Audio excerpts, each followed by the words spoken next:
In the heart of Restoration England, a single spark ignited a catastrophe that would reshape one of the world's greatest cities forever. This is the story of the Great Fire of London. Our journey begins in the early hours of September 2nd, 1666, on a narrow street called Pudding Lane, inside a small bakery owned by Thomas Fariner. A forgotten ember in his oven awoke. London at this time was a tinderbox waiting for a flame. Overcrowded with narrow, winding alleys, its buildings were made almost entirely of wood, many with flammable thatched roofs. A long, dry summer had made everything even more combustible. That fateful night, a strong easterly wind fanned the small bakery fire into an unstoppable inferno. The flames leapt from house to house, devouring the timber-framed buildings in their path. The famous diarist Samuel Pepys, an eyewitness to the unfolding disaster, wrote in horror, "I saw the fire grow every moment." He rushed to inform King Charles II of the growing danger, but by then, the city was descending into chaos. By morning, the fire was a raging monster.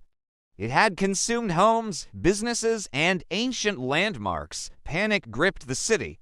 Streets became clogged with terrified citizens trying to save their families and whatever possessions they could carry. The primitive firefighting methods of the time, mainly leather buckets of water and long hooks to pull down buildings, were utterly useless against the blaze. People flocked to the River Thames, loading their belongings onto boats, their only escape route from the inferno consuming their world. Even the mighty St. Paul's Cathedral, a symbol of London's endurance, was not spared. Its lead roof melted and flowed like a river of fire down the streets, and its massive stones exploded in the intense heat. In the midst of the chaos, King Charles II and his brother, the Duke of York, personally joined the efforts on the streets. The king ordered houses to be demolished to create fire breaks wide gaps to stop the fire from spreading. It was a desperate, destructive, but necessary measure to starve the beast of its fuel.